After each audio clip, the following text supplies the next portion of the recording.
So recently you made a post on Instagram and you said, there's a fire in my chest every time I think about my roots. Being Boricua isn't just a nationality, it's a spirit that moves through blood, through struggle, through rhythm and resilience.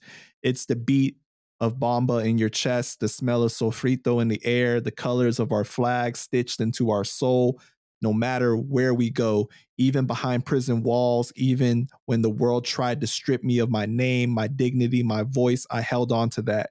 I poured my pain and pride into that drawing because being Puerto Rican is a reminder that we are unbreakable. We come from warriors, poets, rebels, and dreamers, from Tainos to the diaspora. We endure always. I carry Puerto Rico like a crown even when life tries to bury me in shadows. My pride isn't loud for the world, it's carved into my being. It's how I rise after falling, how I speak Spanish mixed with Spanglish and make no apology, how I honor my ancestors by refusing to be erased. That island, though small on a map, is a giant in my heart. And every time I hear someone say, Yo soy Boricua, it hits like a promise that no matter how far we go, we take the island with us. That flag, it's more than cloth, it's blood, it's history, it's home. What made you post that?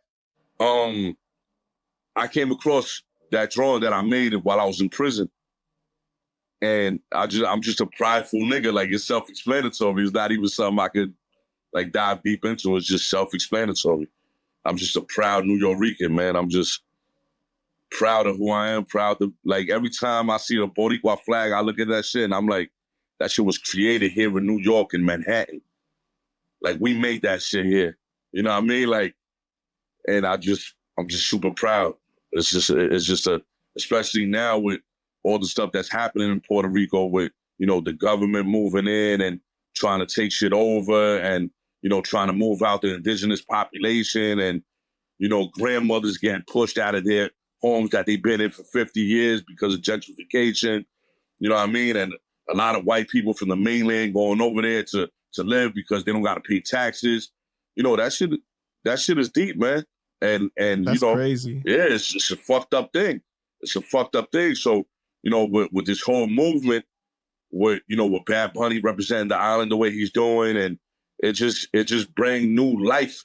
I feel like he breathed new life into like Boricua pride and across the entire nation. Not only for us here in New York, but Boricuas in Connecticut, Bridgeport, New Haven, Boricuas in Massachusetts, Rhode Island, Jersey, Chicago, Florida. You know what I mean? Texas, wherever Boricua's at, we just, you know what I mean? We rap hard, like Boricua's rap fucking hard. You know what I mean? And that shit made me feel like, yes, you know what I mean? Like, yeah, you know what I mean? Like, yeah. So, I don't know, it's just a project. But how do you feel when you're seeing what's happening in Puerto Rico, though, and what they're doing?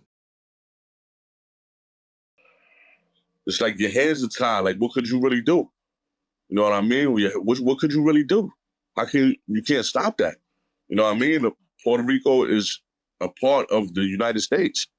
So people with money going over, the island is beautiful, man. You know, who don't want to live on that beautiful island if they got the money to 6 months out of the year? No pay, no taxes. You know what I mean? Like, who don't? If I was a white person with bread in the States, I'm out to Puerto Rico where all the mommies is at. The beaches, some of the most beautiful beaches in the world, beautiful rainforest, great food. I'm out. Fuck all that. You know what I mean? But, yeah, man. But, you know, it's something already when we see like the neighborhoods that we grow up in and we see how the gentrification pushes out the people that originally lived here, and, you know, everything goes up in price and they price people out essentially, right? That's what they do. And then they take over and almost like remove some of the culture and replace it with other things so that rich people could come in. It's sad already. Sometimes you can see some of the positives, but to see it happen to Puerto Rico as an island, I feel like it hits a little bit even harder. You just got to pivot, man. Boricuas are survivors.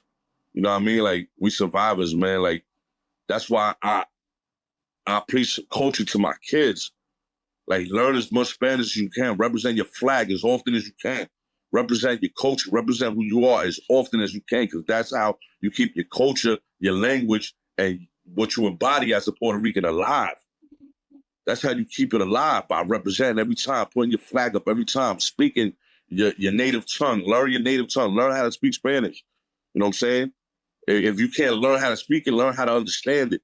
Put your flag up every time. Never, be prideful with who you are. And that goes to all cultures and countries. You know what I mean? That experience that. You know what I mean? That goes out to everybody. Rep where you from. If you Chinese, rep China hard. You know what I mean? If you from Peru, rep Peru hard. Like, keep your culture alive. Don't let nobody come in and just push you out of your way, out of your country, out of your, you know what I mean? Just be prideful with who you are, with your culture. That's all.